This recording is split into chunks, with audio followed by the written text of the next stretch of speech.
à tous, chers amis, nous sommes ce soir la Paracha Bo, bien sûr. On va parler ce soir d'un autre sujet puisque nous sommes à 10 jours, un peu plus, de Yud-Shvat. Yud-Shvat qui est le jour où le Rabbi est devenu Rabbi il y a exactement 75 ans.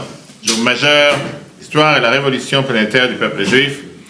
Et on va voir ce soir ensemble cette leçon de ce que le Rabbi a l'habitude de nous enseigner chaque année avec le Mahamar, le discours chassidique qui s'appelle Bati Legani. Alors d'abord une introduction. Chaque année, le Rabbi précédent nous a quittés le 10 Shvat 1950 et au départ, c'était, on va dire plutôt subi, c'était pas quelque chose subitement, c'était pas quelque chose qu'on ne s'attendait. Et il avait préparé, puisque les dernières années il était paralysé, il était handicapé, il ne pouvait pas parler, il avait préparé des discours chassidiques, qu'on appelle un Mahamar chassidique, pour donner aux chassidim d'apprendre à l'occasion de tel ou tel jour ou telle date. Le jour du 10 Shvat, c'était le jour qui était le jour de la Iloula de sa grand-mère, la rabbinite Rivka. Et donc il avait déjà préparé un discours écrit, publié pour ce Shabbat-là. C'était Shabbat beau comme ce Shabbat, le Shabbat 10 Shvat, dans laquelle c'était pour la place où tu ne pouvais pas parler, s'exprimer, le discours de Bati Legani. Bati Legani qui est une phrase de Shir HaShirim, du Cantique des Cantiques, qu'on va voir après, qui explique justement quel est le rapport qu'il y a entre Dieu et nous et comment Dieu fait descendre sa divinité sur terre et comment il éclaire le monde et comment le monde vit, etc. Malheureusement, tout le monde a reçu ce discours pour l'apprendre le 10 Shvat 5710, 1950. L'année précédente, il est décédé ce matin-là. Donc il y avait un discours prêt, si on peut dire, pour le jour de son décès. Depuis, le Rabbi a dit qu'on sait très bien, c'était le jour, il avait 70 ans. Le Rabbi dit, on sait très bien qu'un tzaddik ne fait rien par hasard. Et un tzaddik, en général, on sait chaque chose est calculée depuis le départ. Il sait très bien depuis le départ comment Dieu calcule les choses. Et donc le Rabbi a appelé ça le mission statement, qui était la mission de notre génération avec laquelle le Rabbi précédent, si on veut dire son testament, quelle mission il a laissé pour nous dans la vie de tous les jours. Et comme c'était un discours qui était en plusieurs parties, au total 20 chapitres, 20 paragraphes, on va dire, il y avait une partie qui était donnée pour Yud-Shvat, une partie pour le 13 Shvat, qui était la skir de sa grand-mère, de sa mère, la rabbinite Shterna, et après il y avait une autre partie pour plus tard. Donc au final, chaque année, le Rabbi reprenait le premier discours chassidique, Mahamar, que le Rabbi a prononcé, c'était Bati Legani sur ce terme en 1951. Et chaque année, le Rabbi reprenait un paragraphe et il expliquait la mission pour cette année, qu'est-ce qu'on apprend de ce discours, et ça a duré comme ça 20 ans. Donc, comme on a fini le premier cycle de 1950 à 1970, en 71, le Rabbi a recommencé à expliquer une deuxième fois le même paragraphe, le même discours chassidique, mais avec des autres explications. Ça a duré de 1970 à 1990. Sauf que les 2 dernières années, depuis 1988, le Rabbi ne disait plus des discours chassidiques par la voix, mais il écrivait et corrigeait. Et donc, comme ça a repris 90 à 2010. Et aujourd'hui que nous sommes en 2025, nous sommes donc aujourd'hui, cette année, qui correspond au 15e chapitre, 15e paragraphe. Donc, bien sûr qu'on va voir ce soir ensemble, comme on a l'habitude chaque année, et on peut voir sur l'application Torah les discours de l'année précédente. Ce qu'on va apprendre ce soir, c'est ce merveilleux discours Bati Legani que la Bible a prononcé la 15e année, qui a été en 1965, qui correspond au même paragraphe que cette année. On verra justement avec cet enseignement majeur, richissime, mais surtout qui est tellement à propos par rapport à la période dans laquelle nous sommes, comment surmonter les défis, comment voir, comment comprendre, comment Dieu l'a éclairé sur terre, comment Dieu est arrivé sur terre, et comment, de la manière comment on se positionne, de la manière comment on voit et on regarde les choses. C'est comme ça que les choses finissent par être. Et quand on se dit qu'il n'y a pas de voilage, et qu'il n'y a pas d'obscurité, qu'il n'y a pas de forces noires qui sont là pour nous vouloir causer du tort, on est garanti de pouvoir s'en sortir majeur. Je ne dis pas qu'on va pouvoir faire tout le Mahamar ce soir, mais certainement en 2 parties, c'est pour ça que je vais dire ce soir et lundi prochain, puisque c'est lundi qui est avant Yud Shvat. Vous allez voir des leçons très très riches. Alors on va l'apprendre comme dans le texte. Donc traduire mot à mot, et on va voir ensemble quelle leçon on apprend. Alors il commence comme ça, c'est écrit dans Shir HaShirim, Cantique des Cantiques, que le bien-aimé, Bati Legani Achoti Kala, on sait très bien que les Shir HaShirim, c'est le fameux livre de romans qui a de lien entre Dieu et le peuple juif. Il dit, je suis venu dans mon jardin, ma sœur est fiancée. C'est le roi Salomon qui dit cette phrase, c'est une métaphore entre Dieu et le peuple juif.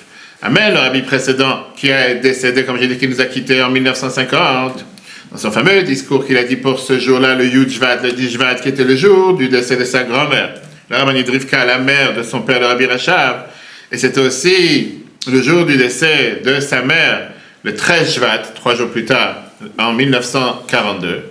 Et cette année-là, il nous a quittés. Donc il explique qu'est-ce que veut dire le Midrash. Et le Midrash vient et te dit, qu'est-ce que ça veut dire quand le roi Salomon il te dit, Bati le gani, je suis venu dans mon jardin.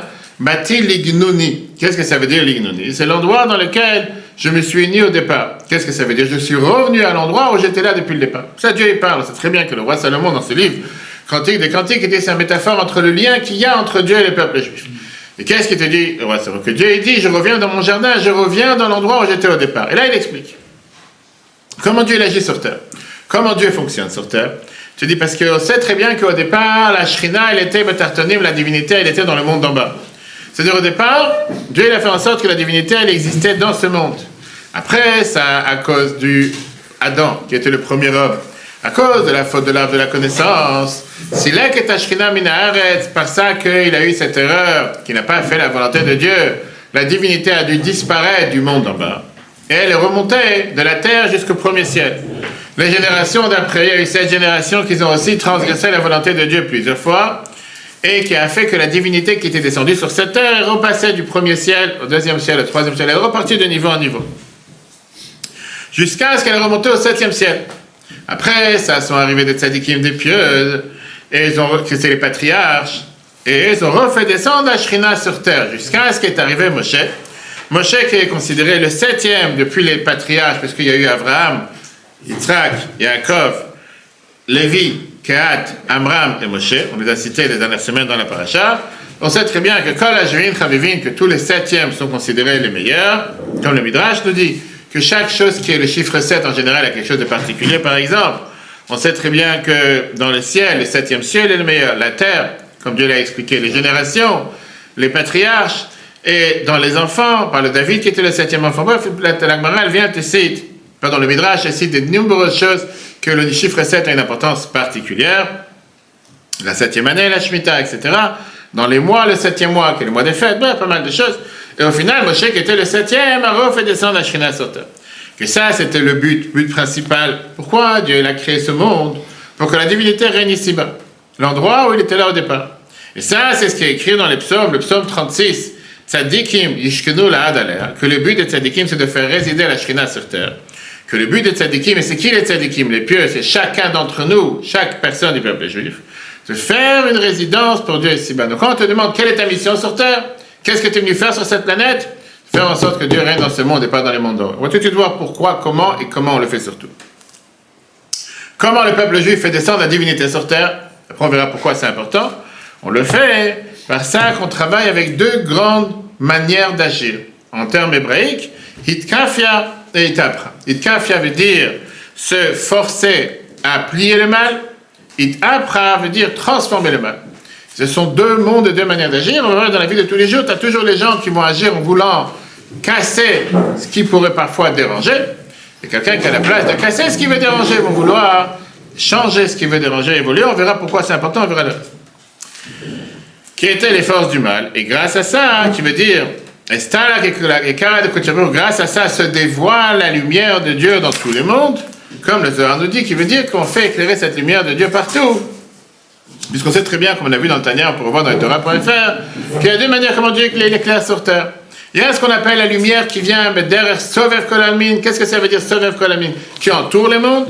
Pour l'instant, c'est les grandes lignes et on va rentrer après dans les détails. Et après ça, on a la lumière qui est Memale Kolalmin, qui remplit chaque monde. Tu as deux manières d'agir sur terre. Tu peux agir de l'intérieur et tu peux agir de l'extérieur.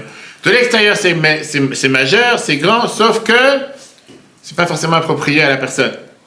Et c'est pour ça que parfois, ça peut faire plus de dégâts qu'autre chose.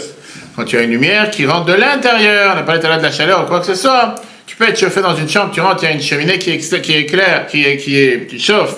Parfois, c'est trop fort, tu ne peux pas supporter. Après, tu peux essayer de chauffer de l'intérieur, tu vas boire des boissons chaudes, etc. C'est toi qui as bu quelque chose qui est approprié à ta façon. Et au final, ça, c'est le but pourquoi Dieu il a décidé sur terre, le but pourquoi Dieu il éclaire sur terre, de faire en sorte qu'il y a la lumière et la divinité de Dieu sur terre qui éclaire partout. Puisqu'on sait très bien qu'il n'y a rien qui existe dans cette planète qui ne peut pas vivre avec la parole de Dieu qui le fait vivre. On a vu ça plusieurs fois. Sarah Mamarot, Nivra Olam. Dieu, il a créé le monde par la parole, et à travers la parole, Dieu, il fait éclairer chaque chose. Maintenant, quand on tout ça, c'est que des grandes lignes. Et là, on va entrer dans la vie du sujet et savoir quoi, comment, et surtout, qu'est-ce que ça nous parle pour la vie de chacun d'entre nous. Ça, c'est ce qui est écrit dans la Torah. Quand Dieu il a demandé au peuple juif de construire le temple, on sait très bien qu'on a vu plusieurs fois. Dieu dit la fameuse phrase, Ve'asu l'imigdash shachanti betocha. Faites pour moi un temple, afin que je puisse résider parmi vous. Qu'est-ce que ça veut dire parmi vous? Ça veut dire que Dieu il décide que d'abord c'était dans le temple, le tabernacle qui était mobile. Après dans le temple qui était fixe. Et pas seulement dans cet édifice, mais dans chacun d'entre vous. Et c'est pour ça d'ailleurs que ce n'est pas écrit dans le verset Betocho, dans le temple, mais Betocham, dans vous, à l'intérieur de chacun d'entre vous. Parce que c'est à travers le peuple juif pour faire résider la divinité sur terre. Et on revient au verset qu'on a vu du psaume 36 tout à l'heure, que les tzadikim te disent qu'ils font descendre Yishkenula, d'aller on fait descendre cette divinité sur terre. Si on parle en termes de technologie, que ce soit l'électricité ou quoi que ce soit aujourd'hui, tout le temps qu'il y a du courant qui passe par la prise fonctionne. La maison peut être éclairée, il y a les chauffages et tout ça. Le courant ne passe pas, tu peux avoir la meilleure installation, ça ne passera pas, la maison ne sera pas éclairée, elle ne sera pas chauffée. Notre devoir pour que le courant divin passe, pour que le monde existe, on a le devoir de le maintenir, et ça c'est pas nos actions, on va tout de suite voir comment on le fait. Mais la première chose qu'il faut savoir, c'est que ça ne peut pas exister, le monde ne peut pas vivre sans ce courant divin qui va faire en sorte que le monde se maintienne à chaque instant. On verra après, bien sûr, plus tard dans le discours, la grande différence qu'il y a entre des manières de penser qui te disent, Aristote par exemple, et les autres qui te disent, non, bon Dieu il a créé le monde peut-être, mais après il est parti, je sais pas, il est parti se promener, il est parti en vacances, aujourd'hui c'est une machine qui tourne. Et viens la chassidoute et dit, c'est pas vrai. Chaque instant, et d'ailleurs ce qu'on dit tous les matins dans la prière, à Mechadesh, Betuvo, Bechol, Yom, Tamid, Maaseh Bereshit, ça veut dire quoi? Que Dieu fait vivre le monde à chaque instant. Ok. Maintenant, commençons à entrer dans les détails. Comment on fait ce travail? Comment on fait descendre la divinité sur terre? Pourquoi juste par un temple? Pourquoi Dieu ne voulait pas faire ça par autre chose? Quel était le rôle majeur du travail que Dieu demandait de faire dans le temple? Quand je te dis temple égale quoi? Qu'est-ce que tu réponds? Qu'est-ce que répond le temple? Sacrifice. Hein? Sacrifice? Exact, bravo, exactement, tu as tout compris. Le temple, c'était exactement le but, le rôle principal, on va dire le rôle majeur de ce qu'il y avait dans le temple. L'essentiel du travail qu'il y avait dans le temple, dans le Beth Amikdash et dans le Mishkan, c'était de faire descendre la divinité par les sacrifices et bien sûr les Ktoret, des encens, etc. Ok, laissons ça de côté parce que de toute façon le temple n'est pas là aujourd'hui et surtout on ne va pas parler maintenant de sacrifier un animal. Qu'est-ce que ça veut dire sacrifier? Le Zohar te dit que Raza de Korban, que le secret du sacrifice, ça monte jusqu'à la lumière de Dieu qui est infinie.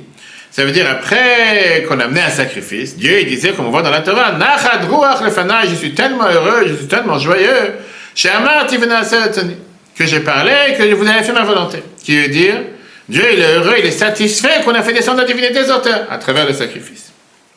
Qu'est-ce que ça veut dire pour nous aujourd'hui? Alors maintenant analysons. Alors on commence à rentrer dans les détails. Comment on devait faire un temple?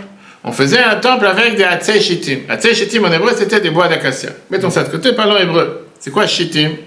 Shittim, c'est du même mot, de la même racine qui est le mot Shtut. Shtut qui veut dire la folie. La Torah de Dieu, on devait faire le bois pour te montrer comment chaque chose a un sens et a une raison.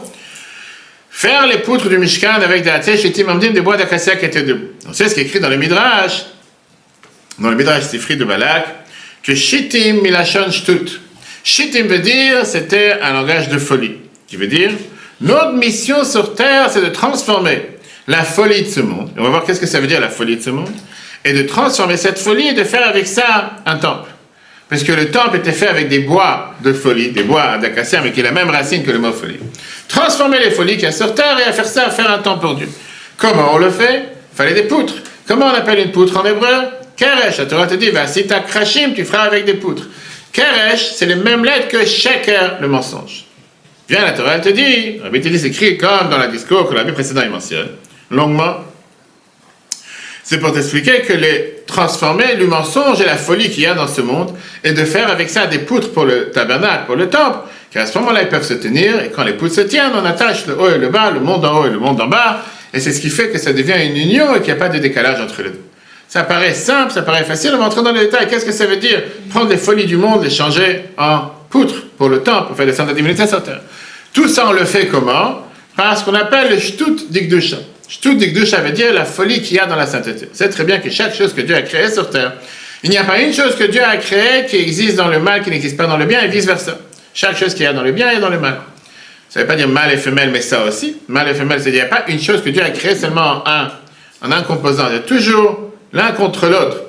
Quand on dit l'un contre l'autre, ce n'est pas forcément un bien et un mal. Bien, soleil, lune, jour, nuit. Il y a le chaud, le froid, chaque chose.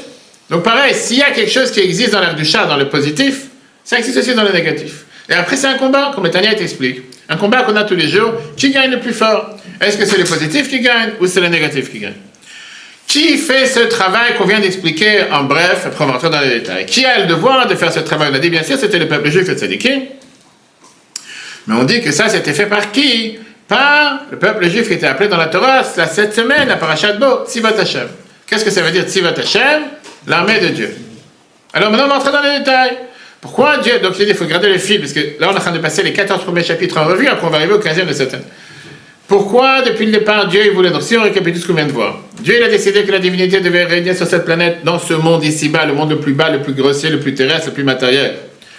Comment Dieu a voulu que ça se passe à travers les tzadikim? Au départ il était en bas. Malheureusement avec les fautes il est reparti vers le haut. La divinité s'est effacée si on peut dire, pas qu'elle a disparu. À travers les 7 tzadikim dont Moshe qui était le 7e, il est redescendu sur terre. Comment il est redescendu sur terre? Ça c'est le rôle de chacun d'entre nous, par ça qu'on éclaire, on fait en sorte que la divinité règne sur terre. Parce que Dieu il a demandé de faire un temple. Faire un temple, c'était quoi? Prendre les folies, qui étaient les bois d'acacia, les folies du monde matériel, le monde qui n'est pas divin, et le transformer en folie pour le bien. Comment on le fait? Par ça qu'on prend ces poutres, qui est le même mot que les mensonges, qu'on transforme les mensonges du monde en poutres pour un service de Dieu. Comment on le fait? Par qui? Par les soldats de Dieu. L'armée de Dieu, Tzivat Hashem. Avançons d'un pas, ça c'est encore une fois c'est un résumé des années précédentes, et là la Bible continue à t'expliquer. Alors analysons, puisqu'on doit considérer dans la Torah une armée, c'est quoi le rôle de l'armée? Comment fonctionne une armée, monsieur le rabbin? Comment ça fonctionne ou à quoi ça sert? Comment fonctionne une armée? Comment une armée peut gagner? Avec une bonne stratégie, des gens à la tête, il manque quelque chose. Les gens qui tirent. Il manque une stratégie de structure. Il y a quelque chose d'autre qui manque. Hein? Une unité et le chef des armées. Un point qui est crucial. Cohésion. Quelque chose d'autre. L'envie. L'amour. Avance. Je dis, c'est tellement en rapport et en phase avec ce qui se passe dans nos jours. Ouais. Qu'est-ce qu'on a besoin pour pouvoir gagner la guerre? Être unis. Hein? Unis. Tout ça c'est vrai, tout ça c'est vrai, tout ça c'est bon. Il manque quelque chose. Avoir un but, non. Avoir quelque chose à défendre. Avoir quelque chose à défendre, mais il manque. Regarde. La Bible t'explique pourquoi le peuple juif est appelé Tzivat Hashem. Pourquoi la Torah t'appelle cette semaine qu'on est l'armée de Dieu, c'est ce que Dieu Moshe dit à Pharaon, on va sortir d'Égypte, etc. Parce que l'armée, pour pouvoir gagner, parce que l'armée c'est quoi? L'armée c'est qu'à travers les hommes de guerre, les hommes de combat, on va gagner la guerre. Très bien. On sait très bien que tout ce qui se passe dans le monde d'en haut, c'est la même chose qui se passe dans le monde d'en bas, se passe dans le monde d'en haut. Maintenant, qu'est-ce qui se passe sur la terre? Pour pouvoir gagner la guerre, pour que le roi puisse gagner sa guerre, il a besoin que tous les trésors, même les trésors qu'il a emmagasinés, qu'il a cachés pendant de nombreuses années, les trésors que ses parents ont cachés pendant des années, qui sont tellement chers que même les gens ne savent pas qu'ils existent, ou qu'ils ne sont pas montrés au public, mais ils sont cachés. À plus forte raison qu'on ne les utilise pas en temps normal ou en général, pour gagner la guerre.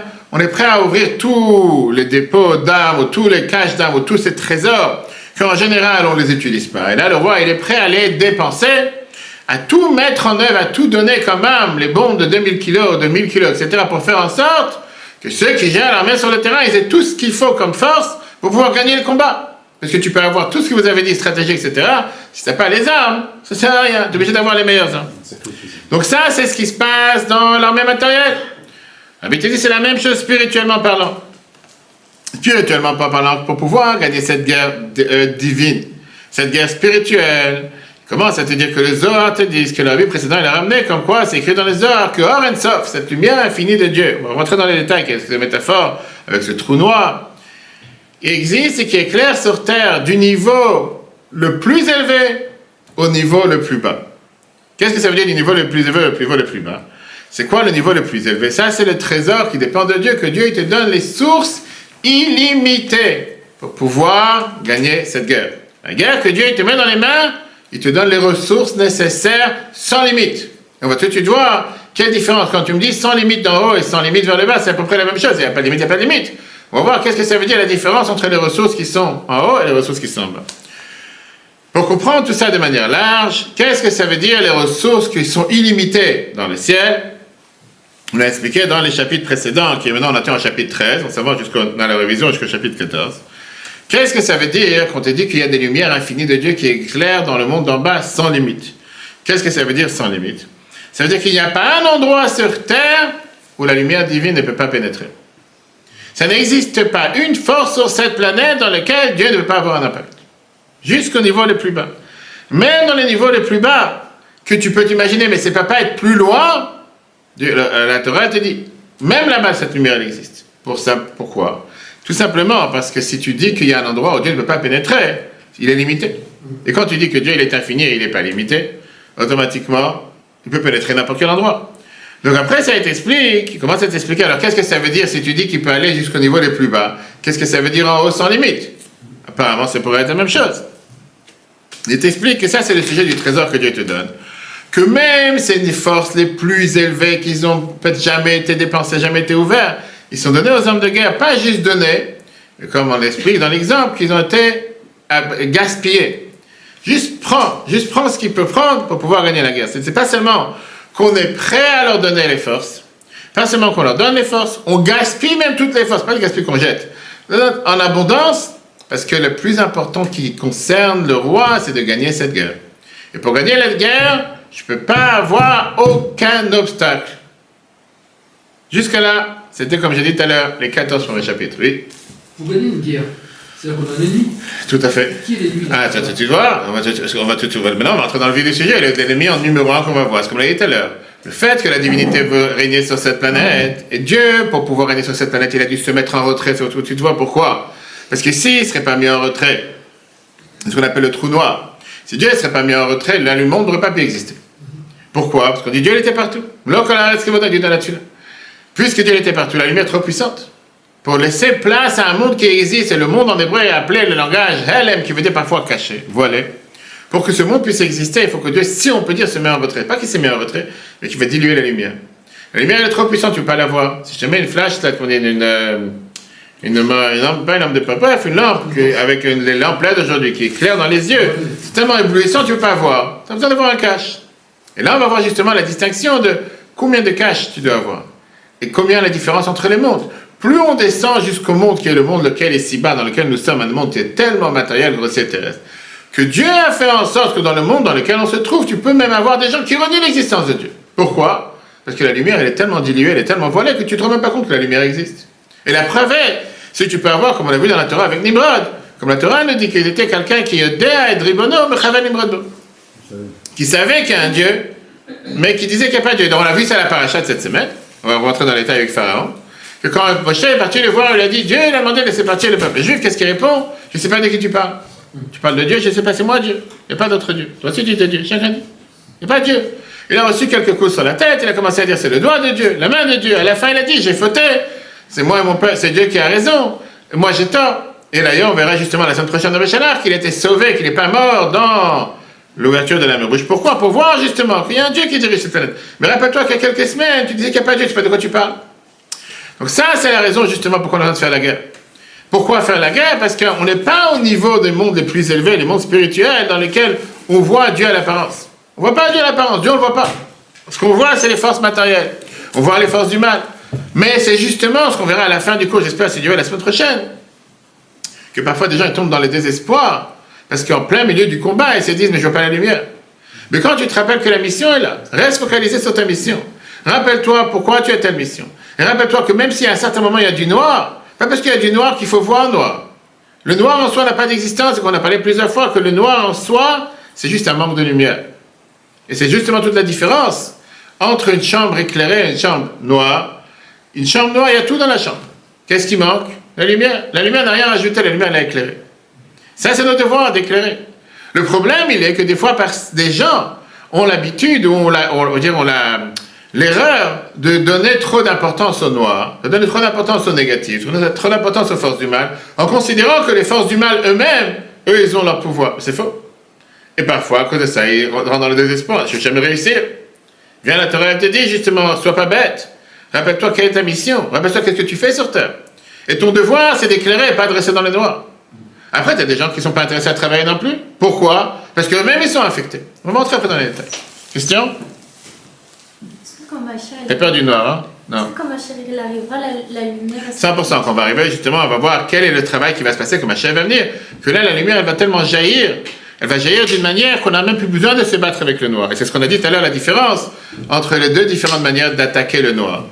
Ou d'attaquer les forces du mal, etc. On a dit la première chose, c'était quoi? On a dit tout à l'heure, c'était itkafia, qui veut dire se forcer à faire ce qu'il faut faire. Pourquoi se forcer? Parce que j'ai devant moi un ennemi. Et donc, c'est pas forcément ce que j'ai envie. Aujourd'hui, j'ai pas envie de me réveiller, j'ai pas envie de prier, j'ai pas envie de faire ce que Dieu me demande. Néanmoins, je dois le faire parce que je suis là et j'ai un corps et j'ai une âme et je dois le faire parce que sinon, je sais pas qu'est-ce qui va se venir de moi demain. Mais je le fais pas parce que j'ai envie. Et Tapra, c'est quoi? C'est transformer le mal en bien, qui est que j'ai plus une force qui s'oppose, l'ennemi est devenu un ami. Là, le noir lui-même est devenu une force positive, pas une force négative. Clair? Ok, commençons. Donc tout ça, c'était, on va dire, la répétition de ce qu'on a vu les 14 précédents chapitres. On peut revoir après en long et en large dans l'application Torah, etc. Là, on va commencer à s'attaquer au chapitre de cette année. Je dis, c'est tellement riche et ça te donne une manière de voir les choses, comme j'ai dit tout à l'heure. Comment lâcher prise peut amener la lumière infinie. Qu'est-ce que ça veut dire lâcher prise? Pas de lâcher la prise, parce que tu es sûr de rien voir, mais de brancher la prise et de s'assurer qu'il y a la lumière au bout du tunnel. Explique la vie précédente dans le 15e chapitre. Là, la vie commence à t'expliquer. De la même manière qu'on a dit que la lumière infinie descend jusqu'en bas sans limite, sans distinction, pareil, on a dit que la lumière d'en haut, elle est aussi sans limite. Qui veut dire, même si je sais qu'au final il y a un voilage après un autre voilage, que dans ça même il n'y a pas de limite pour que ça arrive jusqu'à chez nous, on parle de quoi en deux mots? On parle de la contraction qu'il a dû avoir depuis le départ pour que Dieu ait créé le monde dans cette lumière infinie de Dieu. C'est quoi cette contraction? C'est le fait d'avoir voilé la lumière, dilué la lumière, contracté la lumière. Maintenant, quand tu parles que la lumière de Dieu elle est infinie jusqu'à terre, alors puisque la lumière elle-même elle est infinie, on va dire qu'elle est la même comme elle était avant la contraction.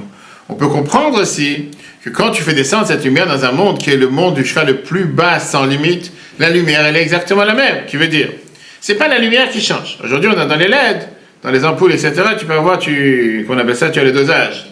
Tu rentres, tu vas dans les maisons aujourd'hui, tu as des interrupteurs que tu commences à allumer 10%, 15%, 100%, 25%. Un variateur, merci, heureusement que tu es là. Maintenant, variateur, est-ce que variateur veut dire que la lumière n'existe pas? La lumière, elle est là. La lumière, elle est là à 100%. C'est quoi le variateur? Le variateur, il fait que elle n'éclaire pas, et c'est ce qu'on va tout de suite voir le débat. Est-ce que c'est que la lumière, elle éclaire que 25%? Ou la lumière, elle éclaire à 100%, mais moi, je vois que 25%. Où on a ça, par exemple? Tous ceux qui ont la lumière de Shabbat à la maison. Vous savez, les lumières qu'on peut tourner et cacher? On peut voir ça en général. En général, tu as où ça éclaire à 100%, ou après tu peux mettre un voile, et ça tamisé, ça fait plus long. Tu as parfois ça avec les rideaux opaques, qu'on te vend soi-disant que c'est opaque, il n'y a rien d'opaque à part les rideaux, bref. Mais peu importe, on dit lui il est opaque avec 3 barres, 4 barres. Est-ce que la lumière elle a changé? Et après on va voir dans les détails justement, est-ce que le problème il est dans la lumière ou dans le luminaire?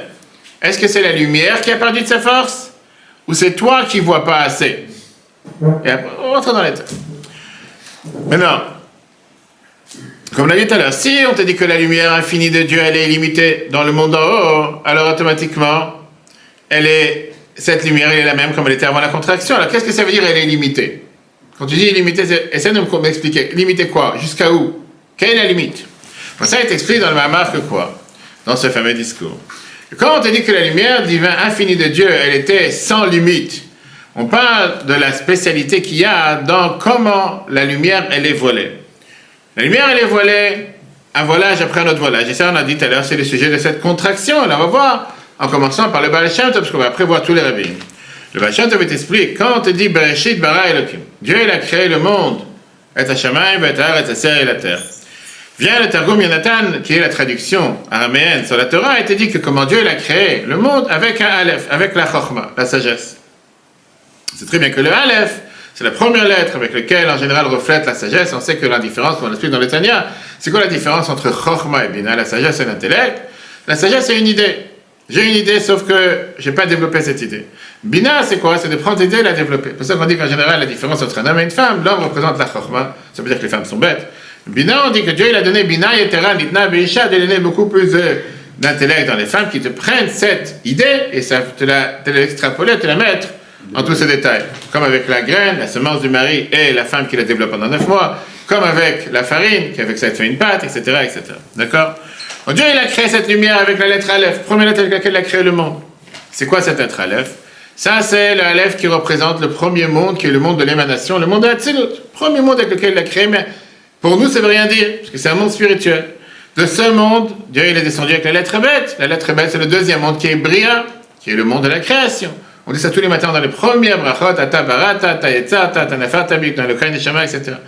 Après ça, c'est redescendu dans la lettre bête, la lettre Gimel, dans les mondes d'en bas, jusqu'à ce qu'il est arrivé dans le monde dans lequel nous sommes. Et maintenant, on comprend comment c'est que chaque chose qu'il y a dans la Torah a son aspect aussi dans les faces cachées de la Torah.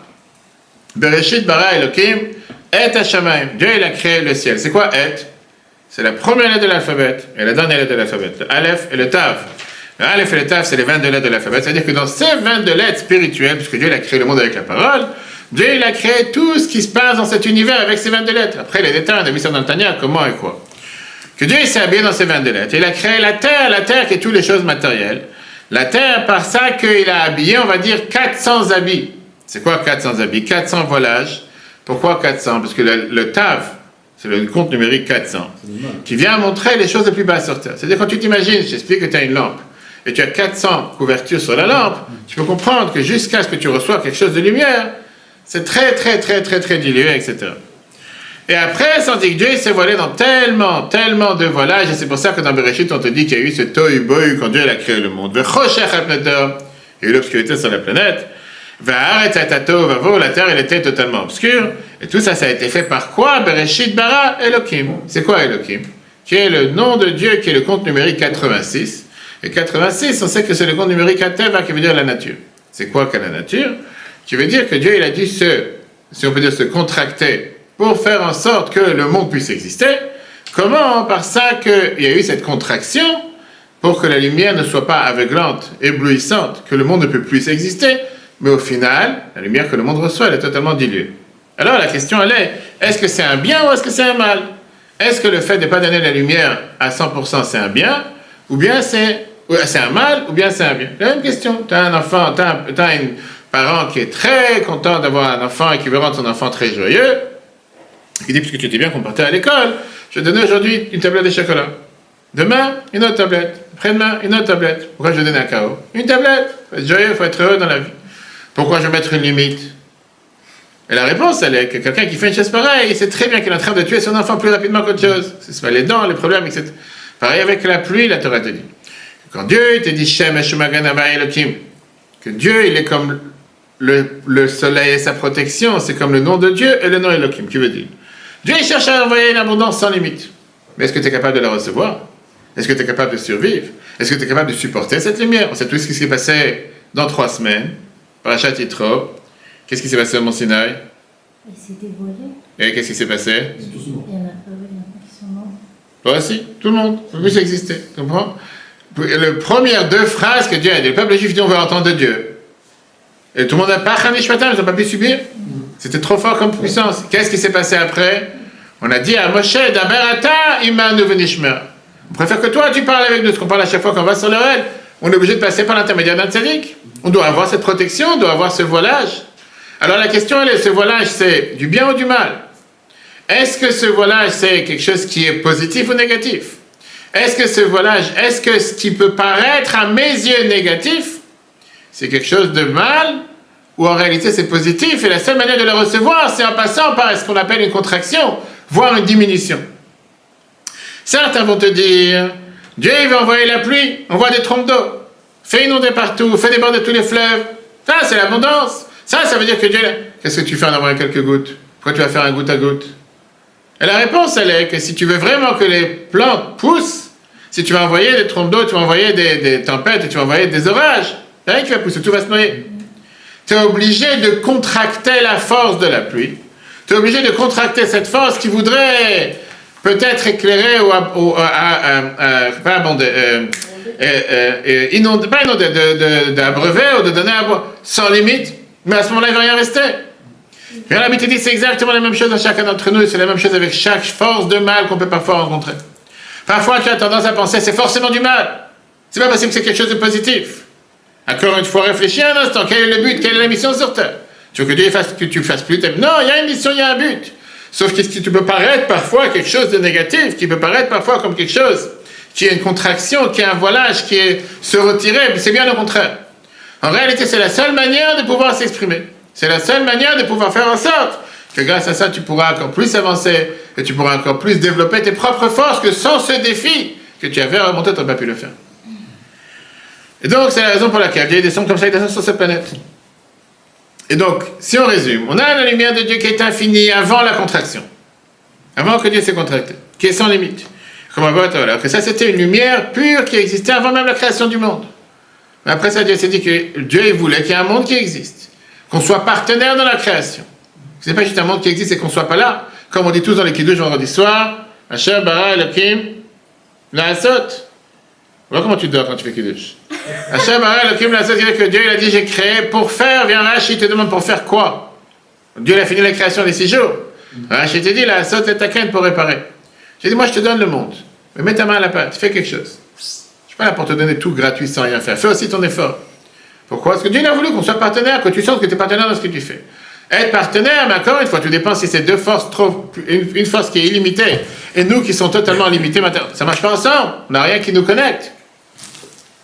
Et donc pour ça, il devait se contracter. Il devait habiller la lumière dans plusieurs habits qui viennent couvrir la lumière, comme on l'a dit tout à l'heure, jusqu'à ce qu'on peut, comme on l'a dit tout à l'heure, ce type de voilage peut exister en 2 modes différents. Et c'est ça qu'on va entrer dans les détails maintenant. Quand je dis voiler la lumière, tu peux la comprendre de 2 manières. Ou un manque de lumière, ou un manque de dévoilement. Maintenant, je demande à Ethan, qui est le grand technicien et le grand ingénieur parmi nous. Quand je te dis que tu viens diluer la lumière, tu rentres dans ton salon qui est très sophistiqué, très, très moderne, avec les lampes LED et tout ce que tu veux. Et maintenant, je rentre et je vois rien dans ton salon. Pas comme dans les restaurants romantiques où tu rentres, tu as une lumière, tu vois rien, tu dis ce que tu manges, ni les serveurs, ni quoi que ce soit. Et quand tu dis pourquoi il n'y a pas de lumière, ils disent aujourd'hui c'est comme ça qu'on mange. Je vais savoir, qu'est-ce qu'il y a caché, je ne sais pas.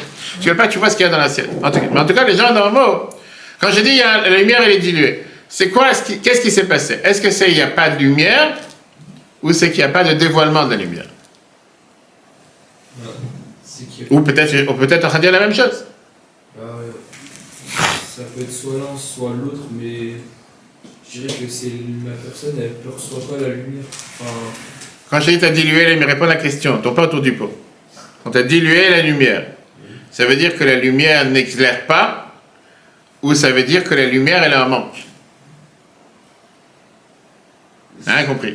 En arabe, tu veux que je dise? Je connais pas. Comment tu veux que je dise ça? Si il dilue la lumière. Oui, qu'est-ce que ça veut dire le mot diluer? Ça dilue. Diminuer. Est-ce que ça veut dire j'ai diminué quoi? Le dévoilage de la lumière? Ou j'ai diminué la lumière en elle-même? C'est du français, c'est pas du français? La lumière, elle arrive à 100%. Ensuite, on a un bouton, on la baisse à 10%. Mais elle est toujours à 100% en réalité. Donc on a diminué le voilage. En fait, donc la lumière, elle est quoi? Qu'on a. Donc ça, c'est le débat qu'on va voir, qu'on va rentrer dans les détails. Est-ce, tu as compris ou pas la question? Est-ce que j'ai diminué la force de la lumière ou j'ai diminué la manière comment elle éclaire? C'est ça. Et c'est une énorme différence, on va tout de suite voir. On a mis des filtres. La lumière, elle est la même lumière, oui ou non? Oui, c'est toujours la même, mais on a mis des filtres pour diminuer. Donc pourquoi ça éclaire 25% et pas 100%? Parce que c'est supportable comme ça. Parce qu'on a les yeux fragiles. Oui, c'est supportable comme ça. Non. Pourquoi ça éclaire 25% et pas 100%? Il y a des filtres devant qui font... Et donc c'est quoi? C'est un manque de lumière ou un manque de dévoilement de la lumière? Dévoilement. On va voir dans les détails. Et ça, c'est le débat qu'on a ici. Il y a 2 manières de voir les choses. On peut avoir ce qu'on appelle un manque de lumière, ou bien on peut avoir un manque du dévoilement de la lumière. Un manque de lumière, ça veut dire que Dieu s'est mis de côté. Il n'y a plus la lumière. Il n'y a plus la lumière, c'est grave. S'il n'y a pas la lumière, il n'y a rien. Il fait noir, il n'y a plus rien. Ou bien, je vais te dire que c'est un manque du dévoilement. Ça veut dire que même dans l'endroit où il y a la lumière, elle n'éclaire pas à 100%. Et d'après, ça va expliquer qu'est-ce que ça veut dire justement que la lumière, elle est infinie dans les mondes d'en haut comme elle est dans les mondes d'en bas. Maintenant vient le Maguide de Mezrich, qui est l'élève du Baal Shem Tov. Lui, il te dit justement, c'est pour ça que quand Torah te dit dans l'autre que Dieu, il a fait tellement de défaites de trompettes en argent, que Dieu, il a fait tellement de contractions à travers les mondes pour justement qu'il y ait cette union entre Dieu et l'être humain. Pourquoi? Parce que s'il n'y a pas toutes ces contractions, la personne ne pourra jamais supporter la lumière de Dieu qui est claire à 100% sans filtre. Ça ne marchera pas, ça ne va pas connecter. Tu vas brancher un appareil, un iPhone dans une prise qui, je sais pas, qui a 200 volts, je sais pas combien, ça va sauter. On rappelle à chaque fois la fameuse histoire. À l'époque, on avait les gros transformateurs qu'on n'avait pas comme tous les appareils aujourd'hui qui sont 110, 220. Mais à l'époque, je me rappelle combien d'appareils j'ai cramé. Tu vas agir, tu n'avais pas le transformateur, paf, ça saute. Qu'est-ce qui s'est passé? Qu'est-ce qui s'est passé à l'électricité et la prise? Pourquoi ça ne marche pas? Parce que ce n'est pas adapté à cet appareil. La fonction de cet appareil, c'est pas supporté. Maintenant, et là je reviens à la question que tu as dit tout à l'heure. Notre devoir, c'est, si on veut vraiment profiter de la lumière à l'état pur, ça serait de se séparer de tout le matériel, passer à travers tout le monde, et là s'unir avec Dieu.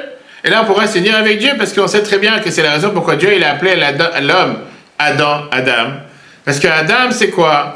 Aleph, Dalet même. Dalet même c'est Dibour et Marshava, la parole et la pensée. Quand tu t'attaches avec Dieu qui est le Aleph, qui est le maître du monde, ça devient Adam. Donc Dieu il a créé Adam qu'on soit unis. Très bien, mais comme j'ai dit tout à l'heure, comment on peut s'unir? Alors que moi je suis une créature matérielle terrestre limitée qui n'a rien à voir avec Dieu, et Dieu qui est totalement illimité. Et donc c'est pour ça qu'on avait besoin d'avoir ces deux, ce qu'on appelle chatzotzrot en hébreu, trompette. Mais en vérité, trompette, c'est aussi chatzaet tzurot, qui veut dire une demi-forme. Qui veut dire, tu as le dalet même d'un côté, le aleph d'un autre côté. Aleph c'est Dieu, dam c'est l'être humain. Adam, tu réunis les deux ensemble, tu crées un être humain sur terre. Comme ça, on peut devenir quelque chose de parfait. Alors malgré qu'on a toutes ces voilages, malgré qu'on a tout ce qui est, toutes ces contractions, néanmoins, comme elle ne sait pas que la lumière, elle n'a rien à voir avec l'endroit dans lequel elle s'est cachée, comme elle ne sait pas qu'elle s'est voilée et qu'elle n'est plus là. Parce que cette lumière ne peut pas se dévoiler, mais elle est là. C'est comme parfois le soleil, on dit justement, qu'est-ce qui s'est passé il y a quelques semaines avec Abraham, que Dieu ne voulait pas qu'il se fatigue après la circoncision, il a fait en sorte, Rachid te dit qu'il a sorti le soleil de sa pochette, de sa voile, de son enveloppe, pour que le soleil puisse éclairer, parce que sans ça, le soleil n'aurait pas pu éclairer. Très bien. Mais le soleil est là. C'est juste qu'il y a un voile. Combien de fois ça arrive que des fois tu atterris en avion, pour moi qui est dans l'avion tous les jours, et des fois tu vois, il fait un soleil bleu magnifique. Tu commences à te rapprocher, paf, noir, gris, tu descends en bas et puis on dirait que t'es un autre monde. Il faisait magnifique, pourquoi t'es pas resté en haut, pourquoi t'es redescendu en bas? Le soleil il est clair, le ciel il est bleu. C'est juste que quand tu arrives sur la planète, puis tu commences à te rapprocher, des fois, tu es à peine à 50 mètres de là, tout d'un coup il fait noir, il fait gris, parce qu'il y a un voile. Ça veut dire que le soleil n'est pas là, le soleil est là. Le problème que nous avons, nous tous, c'est que tu considères et tu regardes seulement le nuage qui est au-dessus. Et tu penses que le nuage n'a rien de vrai. Le nuage, c'est un simple nuage. Dis-toi qu'au-dessus du nuage, il y a la lumière. Et même le fait que le nuage, il éclaire en blanc et pas en noir, parce que le soleil l'éclaire. Sinon, le nuage n'aurait pas éclairé. Viens, le Maguide de Mezrich, qui continue en te disant que ça ne veut pas dire que la lumière n'existe pas. La lumière, elle est toujours là. Le but, c'est de faire descendre la lumière, qu'elle pénètre à travers ce nuage. Le but, c'est de faire en sorte qu'elle puisse s'unir avec la personne, qui veut dire de pouvoir briser ce matériel, s'élever de bas en haut, s'attacher avec Dieu avec une union parfaite. Viens, le rabbi précédent, il te dit, c'est pour ça que c'est écrit dans ce même discours, qu'avant qu'il y ait toutes ces contractions, la lumière de Dieu était infinie, sans filtre, sans aucun filtre, comme c'est écrit dans l'Etzraïm, qu'avant que Dieu l'a créé, Etzraïm qui est auteur de la Kabbale, qu'avant que Dieu l'a créé les créatures sur terre, c'était une lumière simple qui remplissait toute l'atmosphère, tout le cosmos. Il n'y avait aucun filtre, il n'y avait rien sur terre. Et donc, le monde ne pouvait pas exister. Après qu'il y a eu ces contractions, cette lumière, elle s'est voilée, si on peut dire retirée. De là, on comprend que cette contraction qu'il y a eu, c'est seulement dans la lumière qui remplissait l'atmosphère. Parce qu'il a dû y avoir cette contraction pour que le monde puisse exister. Mais la lumière en soi, en haut, elle n'a pas changé, comme j'ai donné l'exemple avec le nuage. La lumière, elle est toujours là, c'est pas qu'elle a disparu. Que dans Dieu, on ne peut pas dire qu'il y avait une contraction. Dans Dieu lui-même, dans l'essence de Dieu, il n'y a jamais eu de contraction. Dans la lumière de Dieu, il n'y a jamais eu de contraction. C'est seulement la possibilité de pouvoir faire en sorte que le monde existe. Et donc, il y a eu cette contraction par rapport à l'existence du monde. Mais dans le Dieu qui est infini, il n'y a pas eu de contraction. Et comme il explique l'Admor Azaken, justement, que quand on te dit qu'il y a eu une contraction, un endroit vide pour laisser la place au monde, c'est dans la lumière, pas dans le lumineux. La lumière a été contractée, comme on dit tout à l'heure, comme on a répondu que la lumière, elle est toujours là à 100%. La manière de pouvoir éclairer, on a dû la contraction, on a dû la diluer. Pourquoi? Pour que le monde puisse exister. Et comme j'ai dit tout à l'heure, c'est encore une fois, c'est par rapport à la lumière qu'au départ, la lumière, elle éclairait de manière qu'elle remplissait tout le monde, toute la planète. Et c'est pour ça qu'il n'y avait pas de place pour que le monde puisse exister, parce que la lumière était trop forte. Quand la lumière s'est mise de côté, s'est contractée, elle a fait ce qu'on appelle un endroit vide.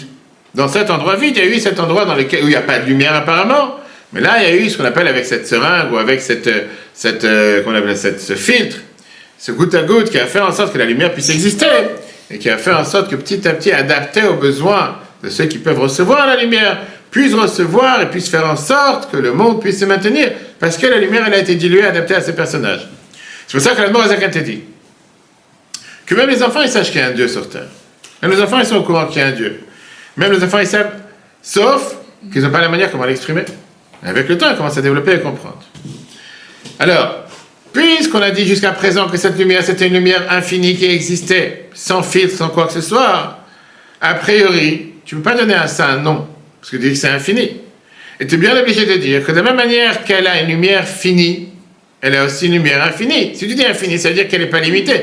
Si tu dis que cette lumière ne peut pas être finie, ne peut pas être limitée, tu la bloques, c'est-à-dire qu'elle n'est pas infinie. Parce que quand tu dis que c'est infini, c'est qu'il n'y a pas de limite. Il n'y a pas de limite, mais il peut y avoir aussi des limites, il peut y avoir les deux à la fois. Où on a vu ça dans le temple. On a vu ça dans le temple avec le Aaron. On te dit que c'était un endroit dans lequel il y avait l'arche sainte qui faisait 10 coudées par 10 coudées. Et néanmoins, le Aaron, l'arche qui faisait 5 coudées, il ne prenait pas de place. Tu avais là-bas la preuve même de ce qu'on a vu, le fini et l'infini au même endroit. D'un côté, il y avait des critères spéciaux qui te donnent comment construire l'arche, de quelle manière. Mais après, quand tu calcules ce qui est resté à côté, il reste toujours 5 et 5. Si c'est pas normal, il aurait dû rester 7,5, pas 5 et 5, en fonction des différentes qualités. Alors, quelle est la raison le Moazakin continue en te disant, quelle est la raison pourquoi il y a eu cette lumière qui était au départ, qui éclairait sans limite, cette lumière qui éclaire en limite, qui a été faite pour ne pas donner l'existence au monde, et après Dieu lui dit, non, tu sais quoi, j'ai changé d'avis, je veux donner l'existence au monde, pour ça je veux retirer la lumière. Depuis le départ, on fait les choses différemment. Tu fais pas un gâteau à moitié à l'envers, et tu dis, non, je vais le remettre dans le four, je vais le rechange. Tu le fais depuis le départ comme ça, pourquoi il a dû faire ça de cette manière-là? Pour ça, il te répond en te disant, d'après ce qui est écrit dans la voie d'Atakodesh Rabbi Meir Ben Gabbai, un autre livre de Kabbalah qui est très riche, c'est dit que de la même manière que Dieu il a une force dans tout ce qu'on appelle les forces infinies, il a aussi une force infinie dans ce qui est limité.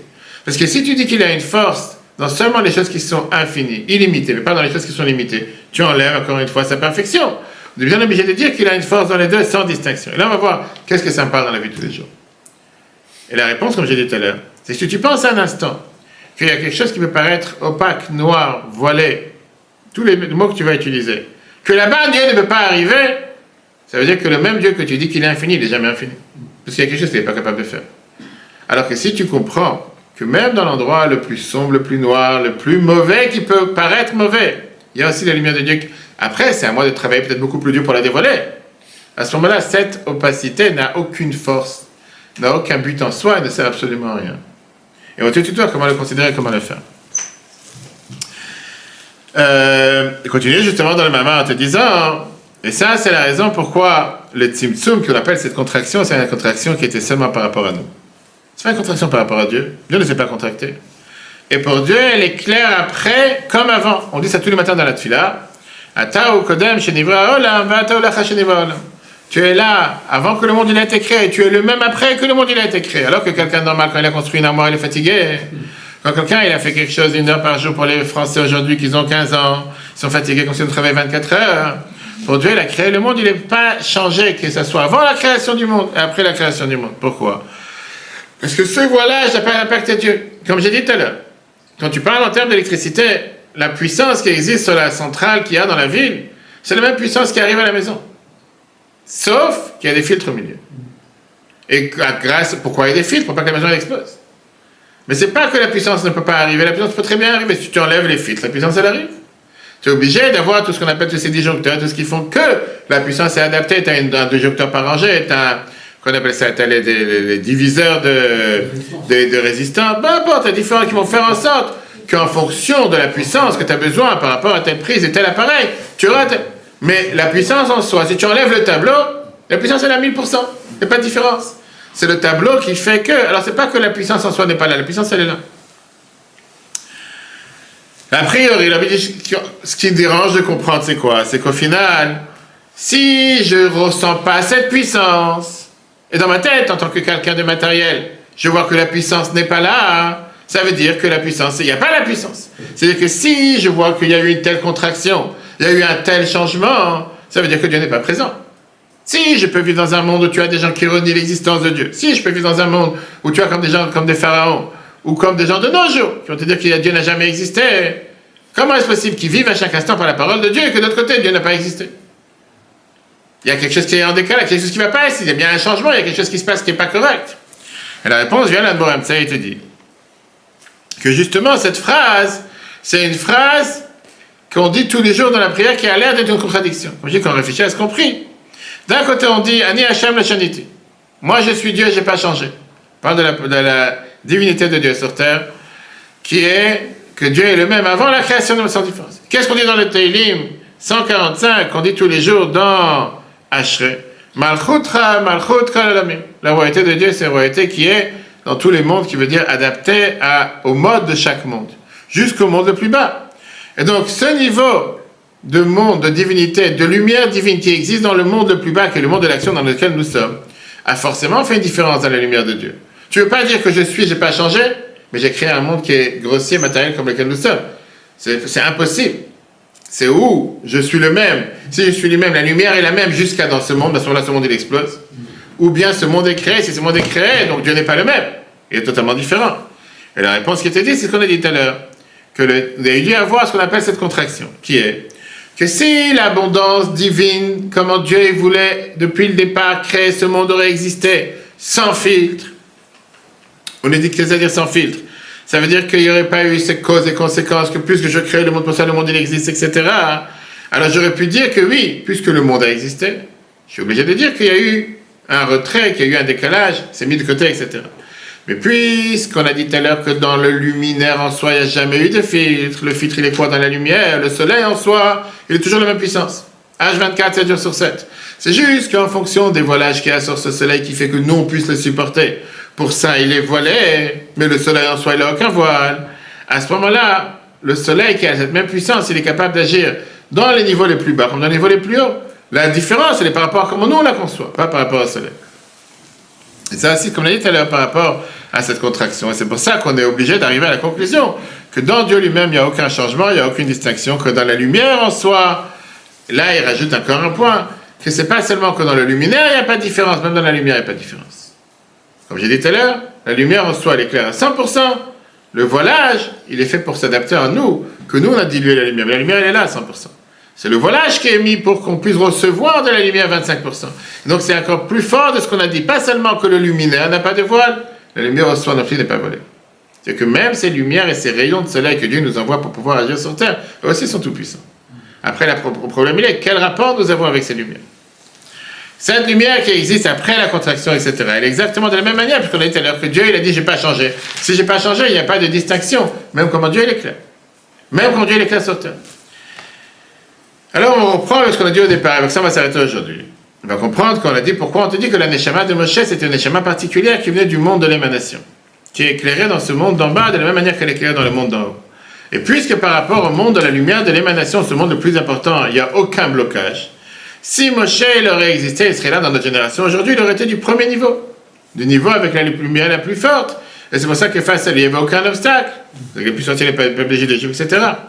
Mais néanmoins, cette existence qui était l'existence, puisque c'était comme ça chez Moshe, il y a ce rayon de Moshe qui existe dans chaque génération, qui fait en sorte qu'il peut donner la vitalité dans cette génération avec la même puissance qu'il y avait à l'époque, sauf pas la puissance, je veux dire, à l'état pur, comme c'était au niveau de Moshe, mais d'une manière diluée, pour que nous on puisse la recevoir et nous on puisse l'accepter. Et la même chose s'est passée avec la prophétie. On te dit que depuis que le temple a été détruit, la prophétie elle a disparu. Néanmoins, on te dit qu'aujourd'hui il y a la prophétie dans ce monde. Seulement que le problème de prophétie c'était par rapport au receveur, pas par rapport à celui qui donne. Des prophètes existent. Le problème est que nous on est capable de recevoir les prophéties comme ils existaient à l'époque. De la lumière en soi, il n'y a pas de voile. On verra la suite la semaine prochaine, dans lequel on va comprendre que tout ça c'est pour arriver au but final qui est que si, c'est la manière comment on regarde une chose. Si on regarde et on considère un voile, si on regarde et on considère une obscurité, si on regarde et on considère une force de mal comme une existence en soi, qu'on doit la considérer, qu'on doit la valoriser, on a perdu pied sur terre, on a perdu la gueule. Si on s'est dit que n'importe quel obstacle qu'il y a n'est pas là pour empêcher, mais là pour dévoiler encore plus la lumière, et tu restes focalisé sur la mission première que tu as reçue, il n'y a aucun obstacle qui devient impossible à combattre. Après, dépend des forces que chacun utilise. Tu as quelqu'un qui va être prêt de faire 1% d'effort, et tu as quelqu'un qui va vouloir faire 100% d'effort. Et en fonction des efforts, tu auras le résultat. Et c'est pour ça qu'on a pris dans le Tanya en ce moment, ces jours-ci. Plus on supporte la lumière. Pas plus on supporte la lumière, c'est plus on n'est pas impacté par l'obscurité. La lumière, elle est là. La question, elle est combien l'obscurité t'atteint. Est-ce que l'obscurité t'atteint jusqu'à te bouleverser, à ne plus donner les forces à agir? Ou bien l'obscurité, je m'en moque. Pourquoi je m'en moque? Parce que c'est pas le noir qui fait peur.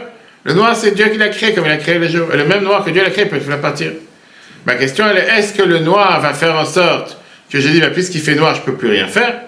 Ou bien le même bon Dieu qui voulait que j'agisse quand il y a jour, et le même bon Dieu veut que j'agisse quand il fasse noir. Et toutes les histoires qu'on a racontées avec le pot de toilette qu'il y avait dans la prison, c'est qu'il pouvait prier corps et sang. L'histoire avec la vie précédente et la mesure dans la prison, et sans arrêt. C'est une manière d'apprendre la capacité d'accepter cette lumière. J'ai encore une fois. Vous l'avez dit tout à l'heure, la lumière, elle est là. Voilà, mais Si maintenant je me dis, j'ai pas envie de sauter les pistes, on va voir ce que la semaine prochaine c'est très riche. Si je me dis que les défis, les obstacles, le voilage, et toutes les différentes formes et termes que tu pourrais utiliser, eux en soi n'ont aucune valeur. Ils peuvent paraître très opaques, peuvent paraître très forts, mais je me rappelle ce qu'il y a derrière. Comme j'ai dit tout à l'heure, l'exemple avec le nuage et le soleil qui est au-dessus.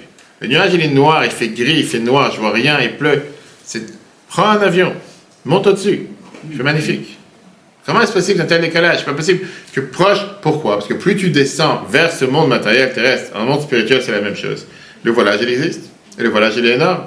Le problème est que quand quelqu'un il voit ce voilage, quel temps il fait? Tu vas pas dire il fait 50 degrés parce que tu n'es pas à côté du soleil. Quand tu vois dans l'avion, des fois ils te disent il fait moins 70, moins 80, des fois ils te disent il fait telle température. Qui peut sortir dehors? C'est invivable. Alors quand tu demandes c'est quoi la température? La température, c'est en fonction de ce qui est proche à moi. Ne sois pas naïf. Ça, c'est pas la vraie température. La vraie température, c'est ce qui se passe au-dessus. Là, c'est parce qu'à côté de toi, il y a ce voile. Calcule pas ce voile. Et dis-toi, il fait beau. Tu as des gens qui ne voient pas cette lumière. Pourquoi? Parce qu'eux-mêmes n'ont pas travaillé sur eux-mêmes. Eux-mêmes sont tellement... Et ça, on va voir tout à l'heure la réponse à ce qu'a dit tout à l'heure. La différence entre les tzadikim et les gens simples, comme chacun d'entre nous.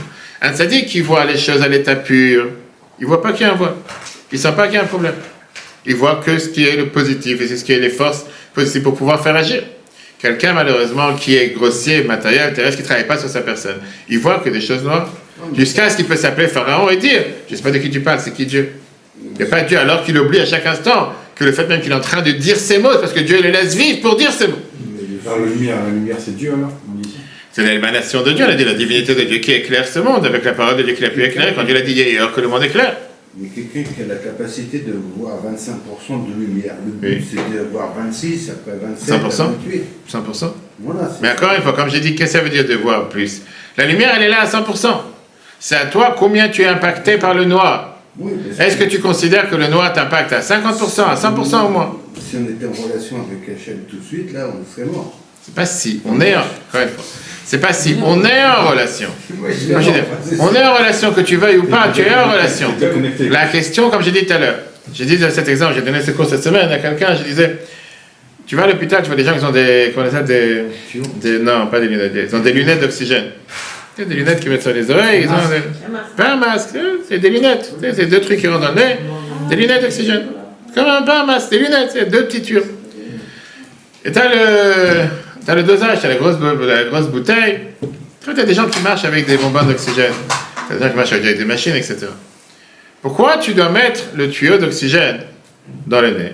Et que parfois les gens, c'est plus fort ou moins fort. Des fois, ça ne rentre pas dans le nez, c'est juste au début. Et tu parles avec un médecin qui te dit, écoute, là il est à 10%, là il est à 15%, là il est peu importe le dosage. Tu vas lui mettre à 50%. Je peux pas. Pourquoi pas? Pourquoi pas? Tu dis, tu veux que la personne puisse respirer tranquille, mais lui à 100%, qu'est-ce qu'il y a? Pourquoi tu vas lui mettre à 2%, 3%? Je supporte pas. Trop fort. Le but, c'est quoi? C'est que la personne respire sans tuyau. Ça, c'est le but. Mais est-ce qu'on est tous capables? Pas forcément. Pour ça, chacun il a des lunettes adaptées. Tu en as un qui est tellement bouché dans le cerveau qu'il faudra lui mettre 99%. Je ne sais pas si ça va marcher. Tu en as quelqu'un que tu vas lui mettre 2%. Le but, c'est quoi? C'est sans lunettes. Ça, c'est le but. Mais est-ce qu'on est capable? Tout dépend. Et ça, c'est le travail de chacun d'entre nous. Et donc, au final, tu dois adapter la lumière en fonction de chacun. Mais le but, c'est de ne pas s'adapter, de ne pas s'approprier ce tuyau en se disant, je suis bien comme ça. Je sais pas, on a montré ça la semaine dernière aussi, avec la vie précédente, quand il est entré en prison, et qu'il était exactement avec le noir, et que les camarades, ceux qui étaient en prison, qu'est-ce qu'ils lui ont dit? Ils lui ont dit, attends quelques secondes. Il a dit d'abord, quand il est entré dans la cellule, avant de rentrer, qu'est-ce qui fait noir ici? Il a dit, attends, cher ami, habitue-toi quelques heures avec nous, tu vois que là, il y a une ficelle à la lumière. Et ça, c'est le plus gros problème. Le plus gros problème quand tu considères le noir, la lumière. Quand tu commences à considérer le mal pour quelque chose de bien et qu'on peut vivre avec, tu ne vas jamais le battre. Quand tu te dis que le mal, c'est une force de mal, quand tu te dis que c'est quelque chose qu'il faut combattre, pas parce que lui en soi vaut quelque chose. Lui en soi, justement, n'a aucune valeur. Il ne me fait pas peur. Automatiquement, il va combattre. D'ailleurs, on a parlé plusieurs fois, quand il aurait été en prison une fois dans une des interrogatoires, qu'un des interrogateurs est venu, lui a montré, il a mis son revolver sur la table, il lui a dit que tu saches que cet objet a déjà fait parler plus d'une personne. Et si tu ne veux pas nous raconter ce qui se passe avec les réseaux souterrains, etc., de toutes les écoles et tout ce que tu as créé, va savoir ce qui va t'arriver. Qu'est-ce qu'il a répondu à la vie précédente? Il fait, ce jouet peut faire peur à ceux qui ont un monde et deux dieux. Ceux qui ont un dieu et deux mondes n'ont pas peur d'un tel jeu. Et l'autre, il a remis le revolver dans la main. Mais imagine-toi un instant, tu te trouves devant un agent du communiste, du KGB, qui fusille les gens tous les soirs, il entendait les gens qui se faisaient fusiller dans les cellules à côté de lui. Qu'ils n'ont aucun problème de le fusiller sur place. En train de s'amuser avec lui. L'année précédente, face à cet agent du communiste du KGB qui lui dit, ce jouet ne fait pas peur, parce que moi j'ai un Dieu et deux mondes. Donc au pire, tu vas m'enlever de ce monde et de l'autre monde. Qu'est-ce que j'ai perdu? Toi, malheureusement, tu as deux dieux et un monde. T'es pas mec, qu'est-ce que je te fasse? Encore une fois, c'est la vision du monde. Quand un des interrogateurs lui a demandé, est-ce que tu sais où tu te trouves pour lui faire peur? Tu sais que tu es chez nous, finalement on t'a kidnappé, on t'a attrapé, et maintenant tu es parmi nous. Qu'est-ce qu'il a répondu? Je sais, je me trouve dans une pièce, on ne met pas une mezouza. Quand tu réfléchis à la manière de penser, j'ai dit que si on compare avec la situation du Grand Voile, les soldats ils ont été libérés ces jours-ci. Pareil, la force, le courage de se moquer, qu'on fait tout un terrain, on fait tout un état, avec toute une cérémonie, que les nazis, comment ils ont écrit sur le panneau, les nazis israélites, etc., qu'on a réussi à finalement, pour libérer, qui s'en moquent d'eux. Ils ont pensé faire toute une démonstration de force, ils pensaient que ça retourner contre eux, ils sont tellement bêtes, ils ne réfléchissent pas à ce qu'ils font. Mais peu importe, ça c'est ce qu'on apprend dans ces discours. Quand tu vis avec ça et tu mets ça en application dans la vie de tous les jours, c'est un autre monde. Tu sais qu'il n'y a pas une force qui peut t'abattre, il n'y a pas une force qui peut te faire du mal. Le cours sera repris sur Torah.fr, l'histoire sur les mezuzot tout de suite. Si Dieu veut, que des bonnes nouvelles, et lundi prochain on continuera dans ce merveilleux discours qui est justement la base qu'on dit chaque année on vit avec cet enseignement et ça te donne une vision du monde qui est tellement riche. Etora.fr, la Torah en live. Ce cours est proposé par Etora.fr. Pour nous aider à continuer à diffuser les cours de Torah, vous pouvez faire même une petite contribution sur notre site www.etora.fr dans l'onglet « Faire un don ». Retrouvez-nous aussi sur les réseaux sociaux.